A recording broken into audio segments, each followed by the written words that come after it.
allergic ako sa mga politiko ngayon. So, consider lang nila ako. So mga ilan sila pinaluma, including Attorney Guanzon? 4 na. Bibi, sabihin niya saya pa ba? Manimaan ka tin sa tong mga ni Tridor sa inyo. Hindi ka mo daw. Sa dili, I don't take it personally. Kasi, para sa akin ba, yung ginawa nila sa akin, personal yun sa akin. So, bilang isang politician, natural na ganun ang gagawin sa iyo. So, wala lang yan sa akin. Pero ang ginawa nila sa bayan, yung corruption at yung abuso nila, hindi yan personal sa akin. So, hindi natin yan palalampasin. Again, so for the record, the videos were shown for the guidance of the justice members in the determination of the sufficiency in substance. Madam Chair. Madam Chair, Let us recognize first the endorser before we recognize the justice members. I just wanted to put on record that Mr. Osias was the former chair of the Bids and Awards Committee. That is noted, Honorable De Lima. Honorable Suntay? Yeah.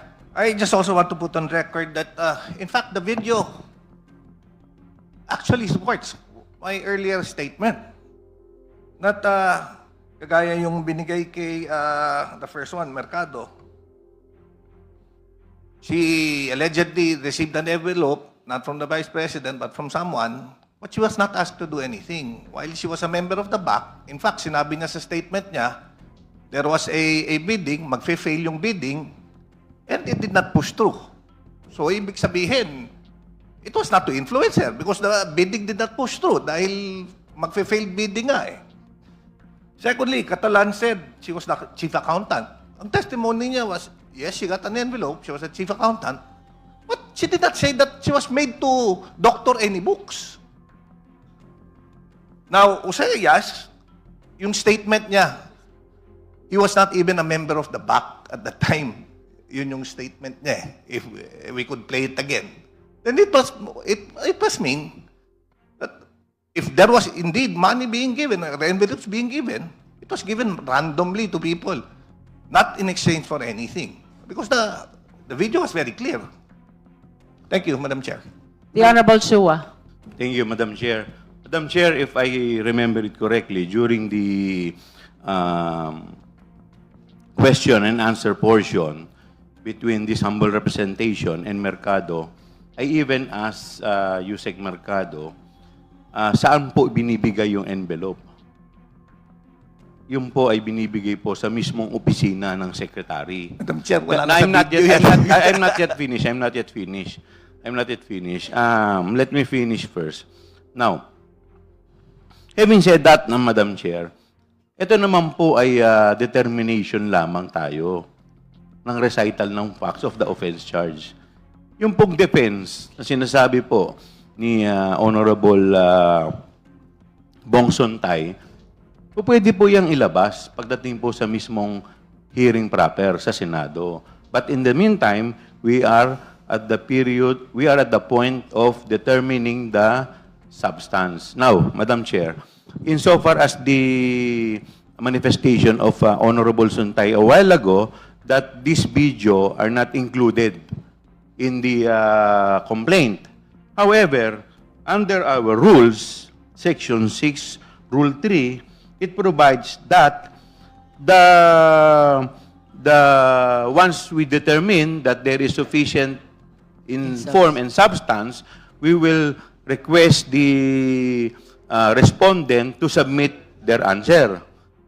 Tama po ba? And then after 3 days, may reply. At po pwede po sa mga to mag-attach ng mga documentary evidence, additional evidence. In fact, even affidavit and counter affidavit. So we are not limited dito po sa mga naka-attach lamang dito. Ito po, later on, pwede po yan once mga pleadings na nagpalitan na dito po. But for now, we should first determine if there is sufficiency in substance by just reading the facts if there is an offense charge. Yun lang po, Madam Chair, short reply lang. Honorable Short, very, Suntay. very short. Yes, well, tama yung sinabi ni Rep. Joshua, and I'm happy that he read it from our rules. Ang sinabi niya, once there is a determination of sufficiency in form and substance, we could receive additional proof. That there is still no determination in sufficiency in substance at this point. So it's premature to introduce it now. Pero hindi naman ako nag-object eh. Hindi naman ako nag-object. Dahil actually maganda nga na pinakita natin yung video because it supports my earlier statement. Now, and lastly, yung akin naman, while I know ito, yung hearing natin na ngayon is in determination of form and substance lang. Itong mga tanong ko lang naman at observation is being brought out because I want us to use the same parameters na ginamit natin sa impeachment complaint kay President BBM. Which, andun din ako eh. And we did exactly the same thing. So I just want us to use the same parameters. Thank you, Madam Chair. Thank you, Honorable Suntay. If there are no other members who wish to manifest on the third ground, do you have additional rejoinder on this, Honorable De Lima, for the third ground? Just to Before we emphasize- shift to the fourth.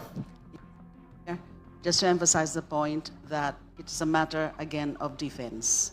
Those points, those arguments put forth by the Honorable Suntay, and talagang sufficiency in substance pa ito. And tama po, sinabi ni Honorable Congressman Chua, that we can still attach additional evidence sa mga pleadings na ipa-file in proper time if there has been a determination already that the complaint is sufficient in substance. Thank you.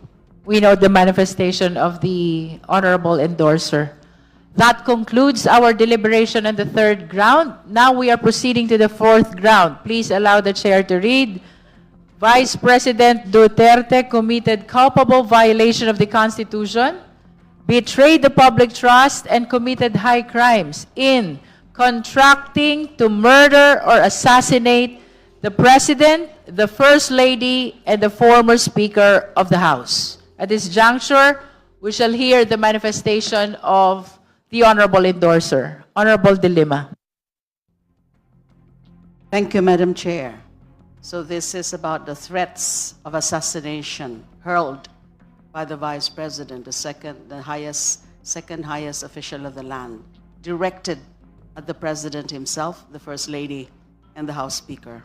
Napakalinaw po nitong allegation na ito. Dahil nga po, nakita natin yung pagbigay ng threats na yan to assassinate those three officials or those three personalities. So, it was clearly alleged in the complaint na sa isang media briefing, sa isang viral video, hayagang sinabi ni VP Sara na nakipag-usap siya sa isang assassin at inutusan itong patayin si Pangulong Ferdinand Marcos Jr., the First Lady, and the former Speaker of the House. At sa halip na bawiin ang pahayag, kinumpirma pa niya na nakausap nga niya ang isang taong may kakayahang gawin ang kanyang pagbabanta. Kinumpirma niya yan sa isang media interview. So these are paragraphs 100 and paragraphs 105. The core ultimate fact alleged here, Madam Chair, is that instead of resorting to lawful remedies, she contracted an assassin, the Vice President contracted an assassin to kill the President, the First Lady, and the former Speaker, alleging conspiratorial violence against the highest officials of the land. Assuming these allegations are true, and how can that be disputed? There is a video, there are clippings, and there is a video duly authenticated by the NBI, which formed the basis actually of the filing of cases for inciting to sedition. So, klaro po ito na that they constitute high crimes and betrayal of public trust of the gravest constitutional magnitude. So bakit culpable violation of the Constitution? Ang pakikipagsabwatan upang ipapatay ang Pangulo, ang unang ginang at ang dating Speaker, ay hindi isang simpleng political rhetoric lang. Kung ipagpapalagay na totoo, ito ay hindi simpleng pagbabanta lamang. This is a willful breach of her duty. That is the very definition of willful constitutional betrayal. Kung sanay sila sa pagbabanta, sa pag-utos o pakikipagsabwatan, sa pagpatay ng tao, hindi ito dapat pinagsasawalang bahala. Dapat itong panagutin sa batas. VP Sara's oath of office is not ceremonial. It is a constitutional commitment to uphold lawful processes, maintain peace and order, and protect the stability of the Republic. At bakit naman po maituturing itong other high crimes? Ang other high crimes ay tumutukoy sa mga gawaing may mabigat na epekto sa maayos na pagpapatakbo ng pamahalaan. Kung totoo ang alegasyon ng sabwatan upang patayin ang mga pinakamataas na opisyal ng bansa, ito ay magdudulot ng kaguluhan sa constitutional succession, panganib sa pambansang seguridad at kawalang katatagan sa pamahalaan. This is perhaps no clearer example of an offense that strikes at the orderly working of government. Even without a criminal conviction, such an allegation, if admitted, squarely falls within the constitutional concept of other high crimes. At bakit naman po betrayal of public trust? Kung totoo ng respondent ay nais gumamit ng dahas para patahimikin o mapatalsik ang mga leader ng pamahalaan, pagyurak ito sa kaayusang konstitusyonal. This is betrayal of public trust in its most severe form. Hindi na dapat manatili sa posisyon ang ganitong mag-isip. So, the allegations are clear. The evidence is there. The video is available. The video is of public knowledge. The fact of that threat of assassination has reached the level or the status of notoriety na maraming nakakita. Tayo, nakita natin yung video na yan, lantaran na nagbanta against the President, the First Lady, and the House Speaker. So malakas po ito, former House Speaker, malakas po itong ground na ito. And I suppose the video is ready to play. All right, so since our endorser is mentioning about the video, with the indulgence of the members, we will be suspending for the Secretariat to prepare for the presentation of the video.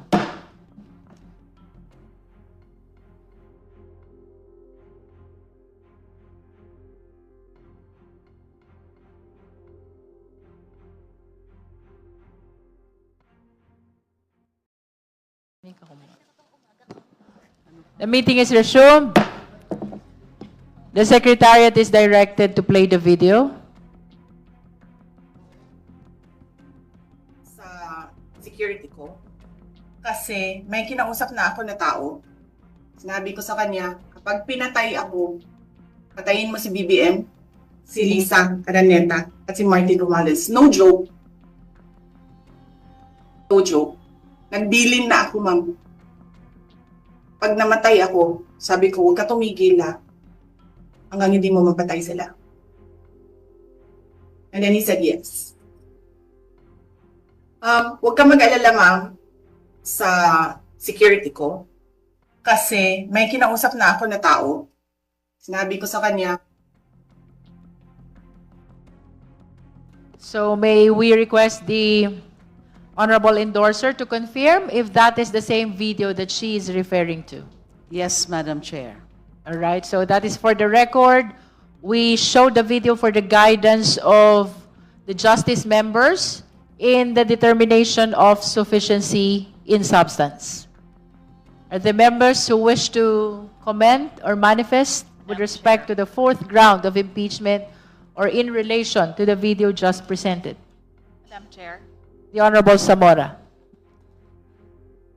we are all familiar with the actuations of the Vice President as seen in that video. That was, in fact, on November 23, 2024, and that took place after the Committee on Good Government had their proceedings. And, well, we all knew what happened then. That was the time when Attorney Zulaika was detained. And, well, it is incumbent upon us to point out the specific portions of the complaint.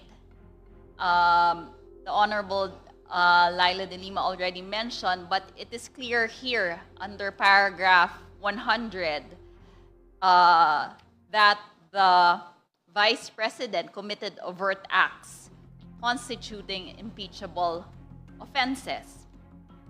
It says here, and as we saw in the video, that on November 23, 2024, in a morning briefing with the media, Vice President Sara stated that she has talked to an assassin and had instructed him to kill President Marcos Jr., the First Lady, and the former Speaker of the House of Representatives.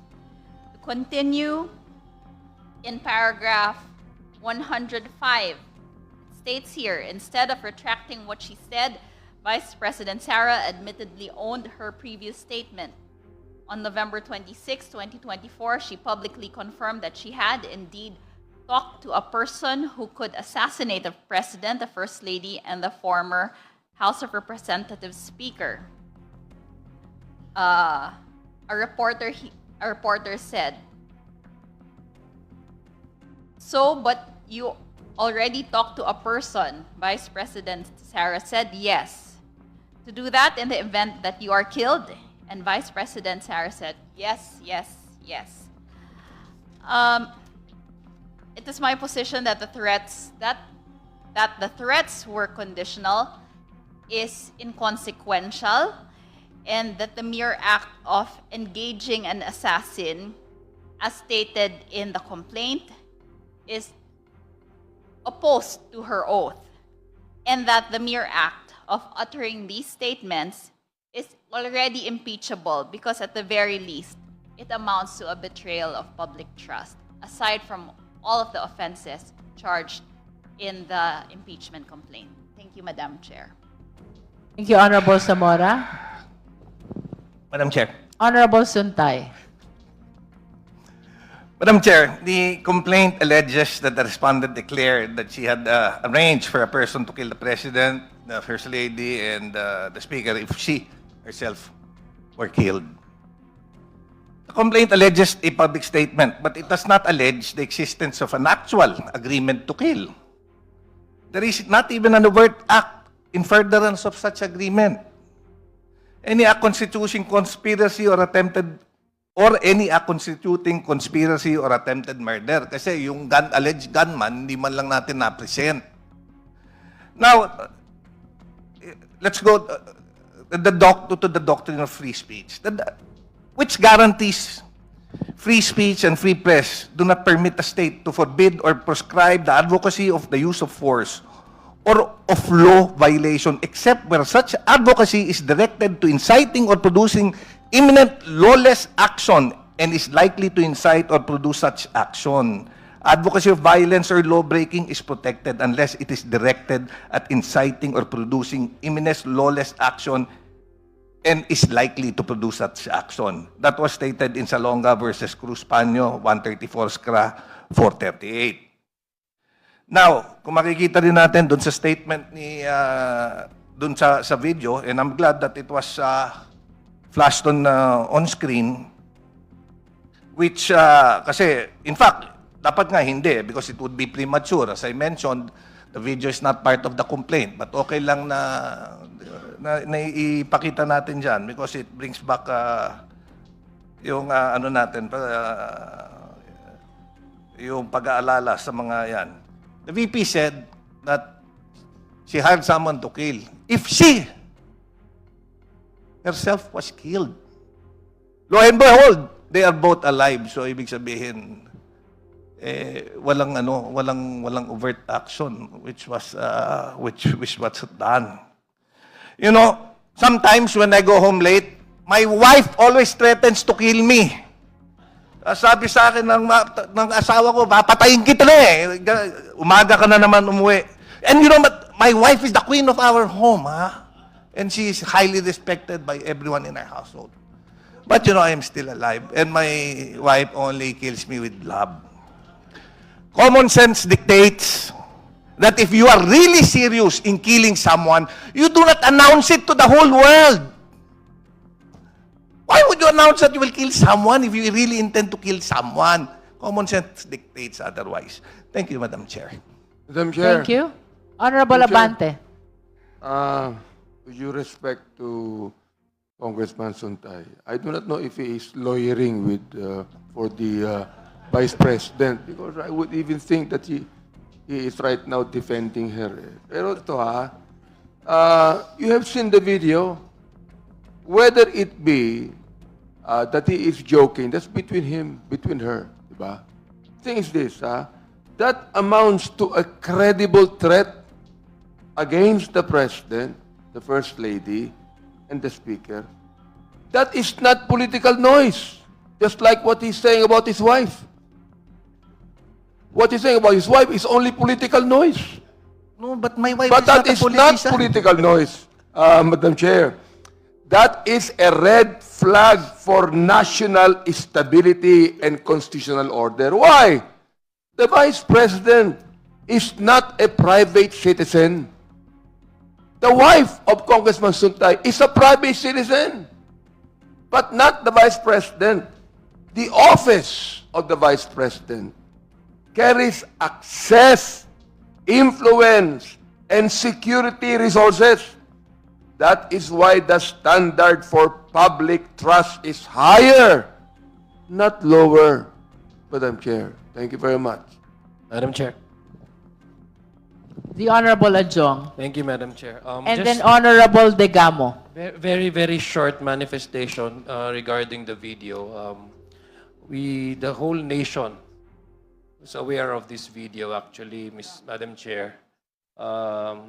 It came out during a press conference that the Vice President called for when Attorney Zulaika was in detention in the House of Representatives. My take on that, Madam Chair, is you can argue on whether a crime is being consummated or not, because some say that it has not been fully implemented, and so therefore the crime is not committed itself. To me, Madam Chair, I know how a layman would understand that is, it does not take one particular threat to be consummated, meaning to be implemented, for it to constitute a betrayal of public trust. The mere fact, Madam Chair, that it was uttered by a sitting Vice President to threaten a sitting President and claim that she had contracted an assassin to do her bidding is in itself an impeachable act. It's in itself a betrayal of public trust, Madam Chair. So whether or not it was said in jest, whether or not there was an intention, because it's conditional according to some, whether there was not really an intention, except, for example, that she herself was killed. So that's irrelevant to me, Madam Chair, because the fact that it was said, the threat was said by an official who needs to uphold a high standard of, the demand of her office should be upheld in such a high standard, would to me fall under the category of a betrayal of public trust. That is my humble submission, Mr. Chair, Madam Chair, on the issue of the video that just flashed, it's played on the monitor, Madam Chair, Your Honors. Thank you. Maraming salamat po. Thank you, Honorable Adjong. At this juncture, we recognize the Honorable Degamo. Yes, Madam Chair. I would like to speak from a personal experience. My husband, the late Governor Degamo, before he was murdered. By the way, we will be remembering his 3rd death anniversary tomorrow. That's March 4. He received threats before he was tragically murdered. The threats at first were conditional. Like, if you do this, something will happen. But then, even though they were conditional, the fear and intimidation they caused were very real. Conditional threats can turn into actual harm. Nangyari po yun sa amin. In the same way, when the VP reportedly made statements implying harm to the President, the First Lady, and the former Speaker, those statements are serious, even if phrased as conditional. Kasi words from someone in her position carry weight. It can intimidate other officials, it can influence decision, and even undermine public trust. That is why, in impeachment terms, such conditional threats are considered sufficient in substance. It's not just the wording that matters. It's the effect and potential for harm, especially when the speaker holds high office. Just as in my family's experience, conditional threats really must be taken seriously. Gusto ko lang pong idagdag. The legal connection there talks about a threat does not have to be absolute or immediate to be serious. What matters is its potential impact, especially if the speaker holds power. Conditional threats can intimidate or coerce. Even a statement that starts with "if" can pressure officials or institutions to act a certain way. And high office makes it more serious. Maybe words from ordinary people may be limited in effect, but threats from a person who is holding a national leadership post carry far-reaching consequences. Kaya nga po, public office demands higher standards of behavior. Yun yung nire-require sa atin. Dahil if wrongly handled, and I must admit, my husband must have wrongly handled the situation back then that resulted now to his 3rd year anniversary, still waiting for justice to be served. Yan lang po, Madam Chair. Thank you. Thank you, Honorable Degamo. Next in line is Madam Endorser. Can we finish first the manifestations of the justice members before we go back to you? Yes, Madam Chair. The Honorable Chua. Thank you, Madam Chair. Madam Chair, let me borrow the words of the late Justice Cruz, Justice Isagani Cruz, when he defined impeachment as a method of national inquest into the conduct of public men. Ang ibig sabihin po nito, ang tinitignan po dito ay yung mga taong nasa taas ng lipunan kung paano nila paglabas ng behavior sa publiko. Ang hinuhusgahan po dito sa impeachment ay yung kanila pong conduct. Obviously, napanood po natin, hindi po ito yung conduct na inaasahan po natin sa isang tao na may pangalawa sa pinakamataas na posisyon sa ating lipunan. Yung video po, ang tinatawag po natin, res ipsa loquitur. The video speaks for itself. Hindi na po natin kailangan magpahaba. Hindi po ito usapin ng kriminal para tignan po natin ang elemento ng threat. Ang tinitignan po dito po sa pinakita sa atin, yung conduct ba na pinakita niya ay binetray niya yung public trust? Ito ba yung conduct na inaasahan natin sa isang tao na mataas ang katungkulan sa lipunan? Pag sinagot po ninyo ko na ito po yung conduct, maaari ko pong sabihin na wala nga po talagang substance. That's all, Madam Chair.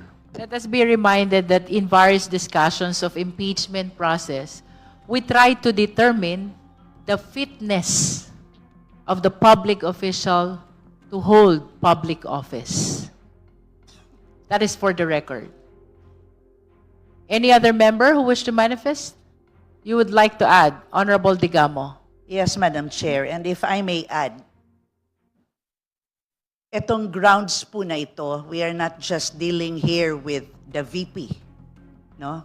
Ang ibig ko pong sabihin, kahit sino po, pwede naman pong ang source of threat is the President.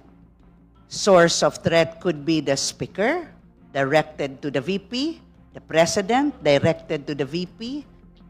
Pwedeng it could be directed to any other public official. Pero yun po yung nakikita natin na hindi talaga dapat binabaliwala para wag naman pong matulad sa amin. So it's not about personalities. It is about the actuations na ginawa at dapat may managot. Thank you po. Thank you. Next is the Honorable Vice Chair Dumogan. Thank you, Madam Chair. I don't like to repeat what had already been said, but looking at the allegations in ground number 4, including the video that we had just watched, at the stage of determining sufficiency in form, it has already complied. Thank you, Madam Chair. Thank you, Honorable Dumogan. We will now go back to the endorser of the impeachment complaint, the Honorable De Lima. Thank you, Madam Chair. To just be brief, yes, res ipsa loquitur. The video says it all. Res ipsa, the thing speaks for itself. The video itself speaks for what we are alleging as impeachable offenses. No joke, no joke. Then there's no issue anymore as to whether it was meant to be a joke, because it's the VP herself who says, no joke, no joke. So wala na pong question dyan. Hindi na po natin kailangan i-prove na yun ay joke because it came from her, That it is not a joke. from her own language. It's admission against interest. There is also no such thing as conditional threat. A threat is a threat, irrespective of whether or not there is such a condition, katulad nung binanggit ng VP, na kung mamatay daw siya. It doesn't erase the fact that she made a threat. So, there is no such thing as conditional threat. It's also a non-issue. Now, we saw also the video. It has been widely covered even by foreign media. What other country, or is there any other country where we have seen such an incident of the second highest official of the land, a very high official of the land, making such a very open and public and brazen act of threatening the President and the two others. So, malinaw po itong ground na ito. Isa po ito sa tingin ko ang pinaka-malakas na magiging basis ng impeachment. Thank you. That concludes our deliberation on the fourth impeachment complaint. We shall now proceed to the fifth ground of the third impeachment complaint. Please allow the chair to read. Vice President Duterte committed culpable violation of the Constitution and betrayed public trust in amassing unexplained wealth and failing to disclose all her properties and interest in her SALN in violation of Section 17, Article 11 of the 1987 Philippine Constitution. We shall now hear the manifestation of the endorser. Honorable De Lima. Thank you, Madam Chair. So there are allegations with respect, ultimate facts, essential facts, with respect to this fifth ground.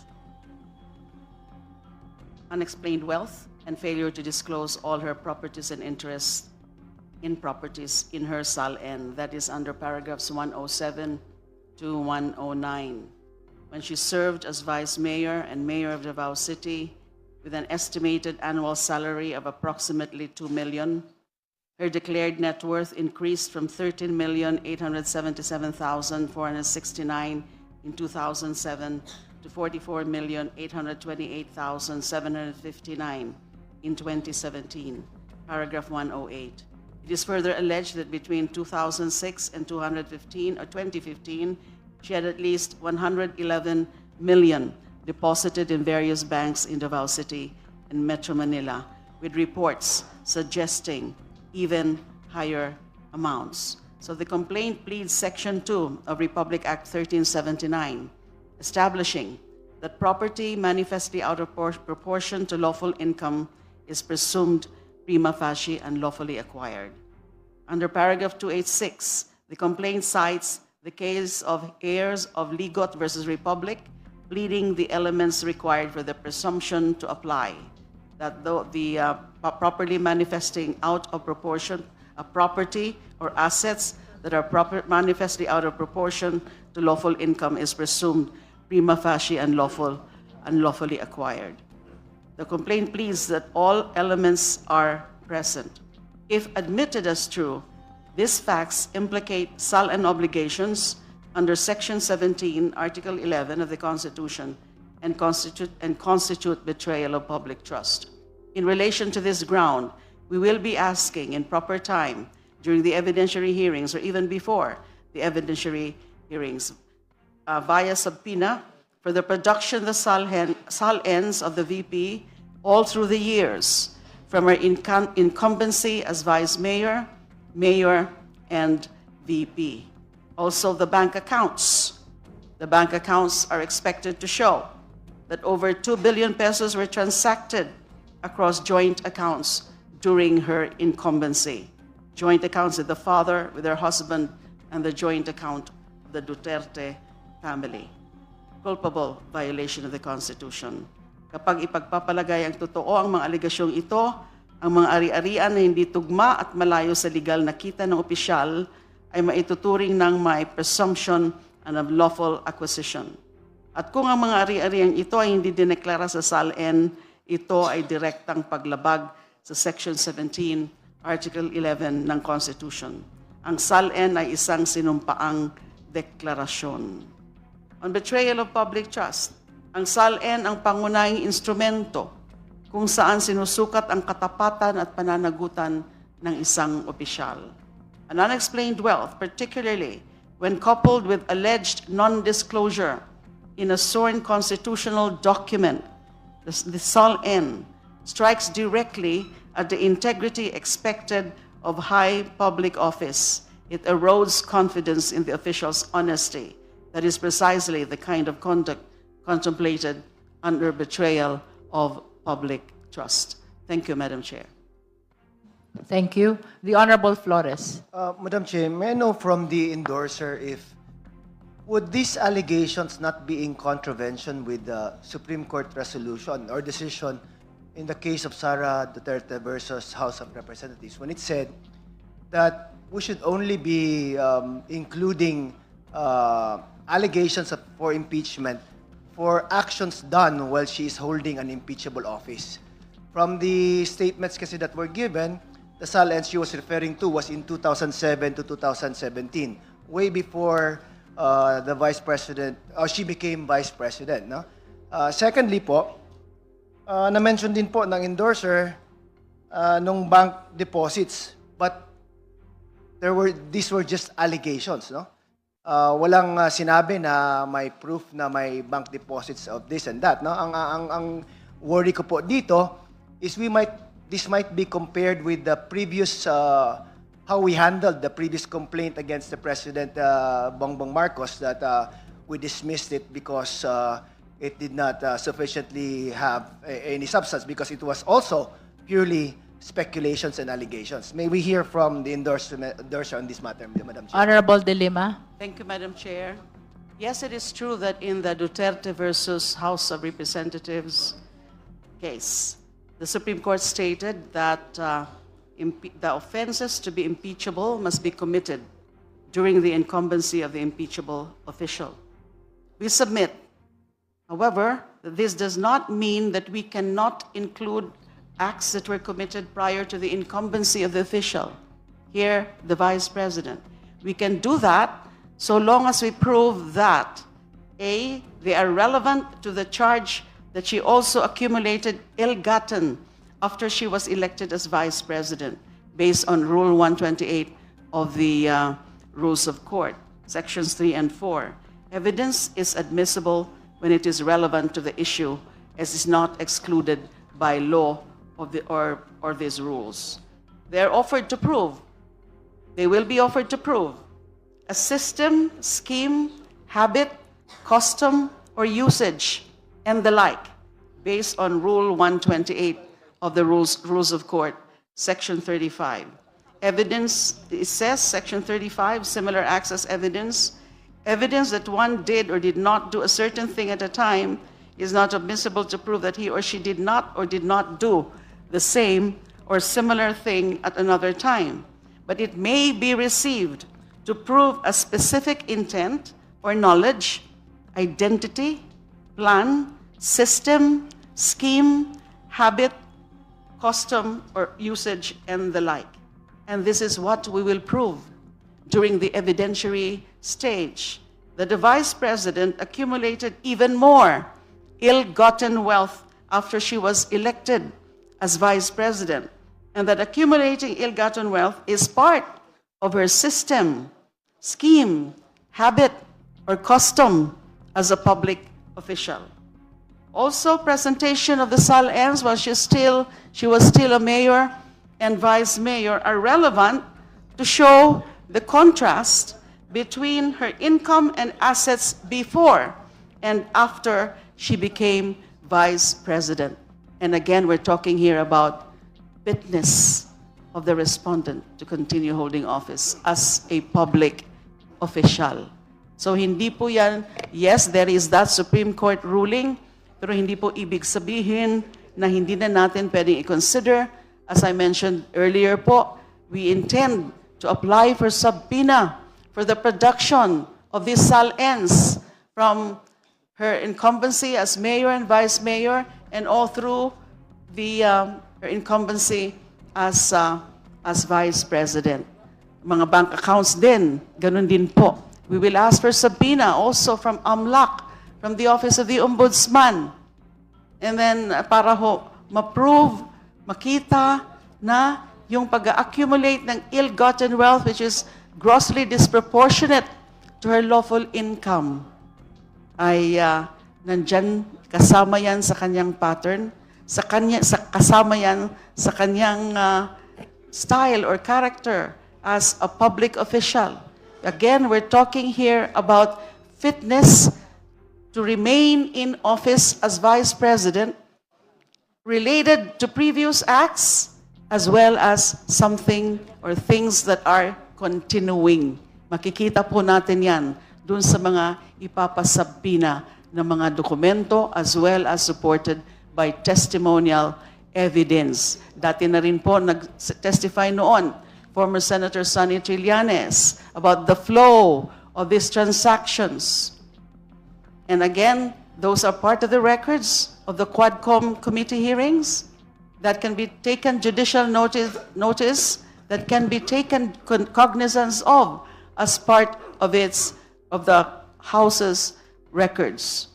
So ito po ang explanation kung bakit pwede pa kahit ang nakasaad lang, nakasabi lang ay tungkol doon sa accumulation of ill-gotten wealth not duly reflected or properly reflected in the SALNs nung siya ay mayor and vice mayor. Part of the issue of fitness of a public official.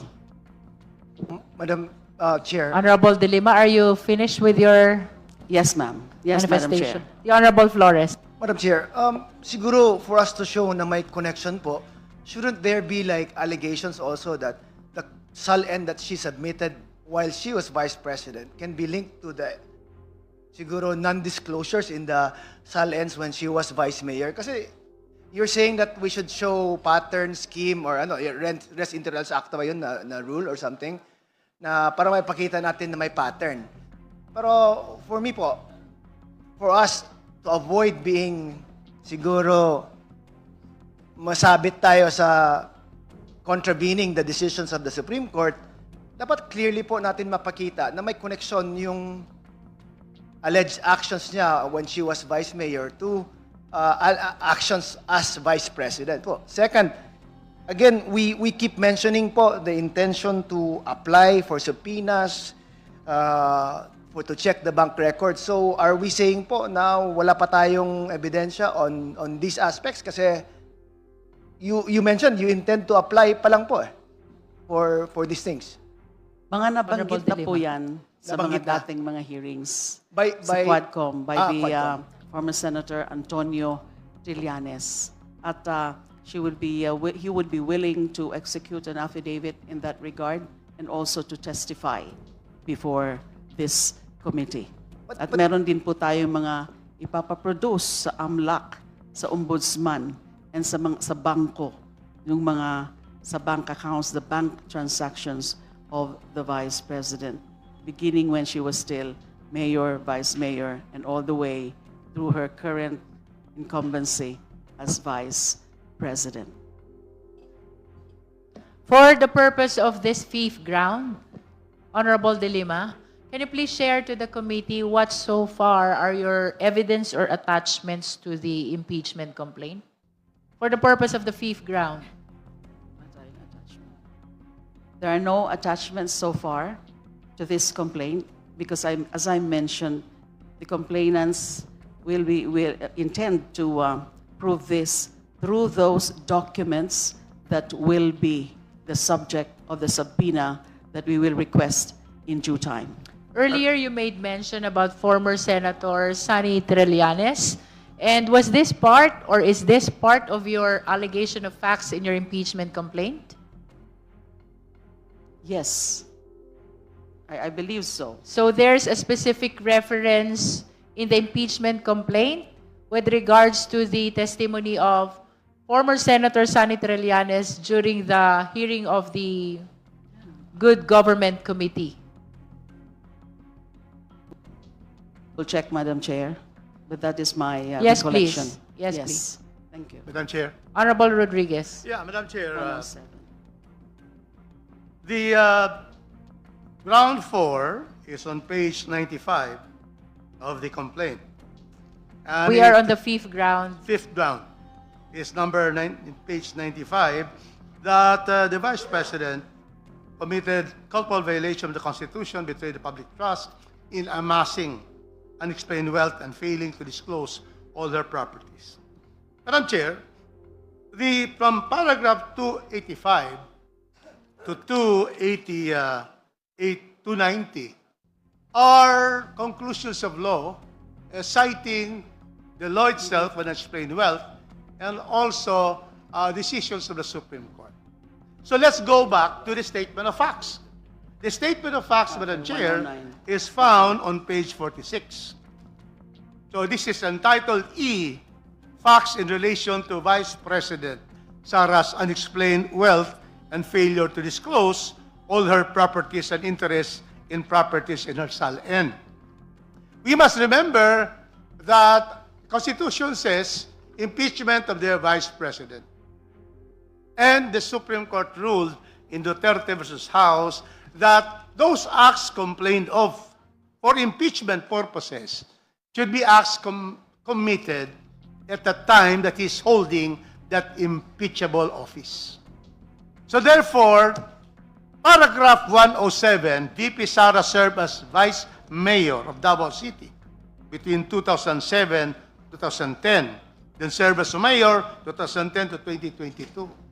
Clearly, this is not within the Vice Presidency of Sara Duterte. So, this allegation does not give substance to an offense committed by the Vice President.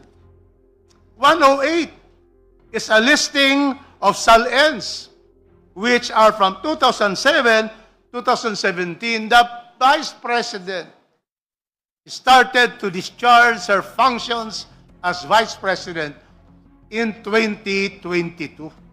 So clearly, 108 does not give substance to the offense charge. And lastly, there are only 3 paragraphs here in the statement of facts. Nothing, no recital of facts in the grounds under page 95 to 96. So here, number 109, more. Between 2006 and 2015, VP SAR had at least 111 million deposited in different banks in Davao City and Metro Manila. Again, nothing here pertains to the office of the Vice President, the acts of the Vice President of enriching herself as Vice President. Clearly, we cannot go to the future and say that in the future we can have, if there's a hearing, that they're going to fish for more evidence. Because we are deciding based on the recital of facts in the complaint. And it will never be taken up because they are not in the complaint. And the Vice President will be asked to answer those that are her own actuations and acts as Vice President. So clearly, Madam Chair, clearly, the ground for number 5 is totally devoid of any substance against the Vice President because all the acts stated, which is 107 to 109, pertains when she was Vice Mayor and Mayor. So this has to fail, Madam Chair. Thank you. For the guidance of the members, the Chair wishes to manifest that the 5th ground of the 3rd impeachment complaint actually speaks of 2 specific acts. One is amassing unexplained wealth, and the other is the failure to disclose in the SALN. So, in relation to the Supreme Court decision, there might be an issue with respect to the first act, but if the failure to disclose in the SALN continues even to the time that she is already the Vice President, I think this will make a difference. The Honorable Suntay. Thank you very much, Madam Chair. SALN violations require identification of specific undisclosed assets. The complaint does not identify any particular property or financial account which was omitted from the declaration. Without identifying the undisclosed assets, the allegation cannot establish falsity. We cannot also jump into a conclusion that what she owns is unexplained wealth without showing any proof. And as correctly pointed out by my 2 distinguished colleagues, the Vice Chairperson of this committee, Congressman Flores, and my esteemed former Dean of the College of San Sebastian Law School, Congressman Rufus Rodriguez, actions to impeach the Vice President, it should be actions which is attributable to her during her term as Vice President. The non-declaration in her SALN in 2006 to 2015 clearly shows that these are SALNs when she was neither nor the Vice President, the sitting Vice President. Now, as also pointed out by our good colleague, Congresswoman Laila De Lima, wala pa silang proof. Papasupina pa lang. At the very most, this is a fishing expedition kung maghahanap pa lang tayo ng proof. Kung ang gagawin natin basihan, yung statements ni former Senator Sani Trillanes, then it is chismis and at very best, hearsay. Because it was already happened before. So, clearly, on this ground, there is clearly no basis, Madam Chair. Thank you very much. I just wish to reiterate that earlier the endorser made mention of the allegations in the impeachment complaint that pertains to the testimony of former Senator Sani Trillanes, which is contained in the transcript of record of the hearing of the Good Government Committee. That is for the record. The Honorable De Lima. Yes, Madam Chair, we confirm that there is a reference to the former Senator Trillanes in the footnote under the allegation, factual allegation under paragraph 108. Just for the record, Honorable De Lima. So is it correct to say that you are considering the transcript as evidence in support of the fifth ground? Transcripts, because there was such a testimony. So it's not accurate to say that magkakaroon tayo ng fishing expedition because it was already mentioned in a previous testimony. And all we have to do is prove now, further prove it. Doon nga po, sasabi kong ipapasubmina po namin in due time, SALN's bank accounts and also from AMLAC, information from AMLAC. And that would be within the province of this committee to so issue such subpoena. So continuing nga po, tama po si Madam Chair kanina, yung the aspect ng non-declaration in the SALN. As Vice President, pwede pong i-connect din yan all these years na hindi siya nagdi-disclose ng mga wealth na grossly disproportionate to her lawful income and other sources of income. So yun po ang balak ng complainants. So we cannot really strictly limit this, yung allegations, we cannot strictly limit this to her incumbency as mayor and vice mayor. Doon nagsimula. Hanggang ngayon, hindi pa rin yan mga dinidisclose sa SALN. Thank you, Madam Chair. Just for clarity and for the guidance of the justice members, it appears that the evidence on which the fifth ground is anchored is the testimony of the former Senator Sani Trillanes during the Good Government Committee hearing. So that is the transcript of records of the same hearing. The question, therefore, to the justice members is whether or not the transcript of the testimony of former senator will be sufficient for you to be satisfied in the determination of sufficiency in substance. The Honorable Rodriguez. Madam Chair, we have to always look at the four corners of the complaint. And now, the endorser has cited footnote 98. Is that correct? Yes. If you will read footnote 98, it says, C. Trillanes accuses Duterte children of having 300 million in bank accounts. This is April 4, 2016, long before the vice president was elected and took office on June 30, 2022. So from all the four corners, nothing will justify. If he was trying to therefore say that there is another testimony, it should be stated here that in the hearings of the Quadcom, in the hearings of the Good Government. But based on the face of this document, there is nothing that will show there is a recital of fact that the Vice President has committed illegal acquisition of wealth. There's even no allegation in this state of facts on illegal acquisition of wealth. This is all SALN. And so therefore, Madam Chair, we can see that there is really nothing in this ground 5 to proceed because there is no recital of facts of substance constituting the offense on this particular allegation of amassing unexplained wealth and failing to disclose their properties. Nothing, Madam Chair. Honorable De Lima, would you like to respond? Again, Madam Chair, that even if there has been no definitive or explicit allegations within the four corners of the complaint about the unlawful acquisition of assets and property or wealth, unexplained wealth, with respect to her current incumbency as president. But as I said earlier, that it does not mean that we cannot include already acts, we cannot include acts that are attributed to her now that she is an incumbent vice president.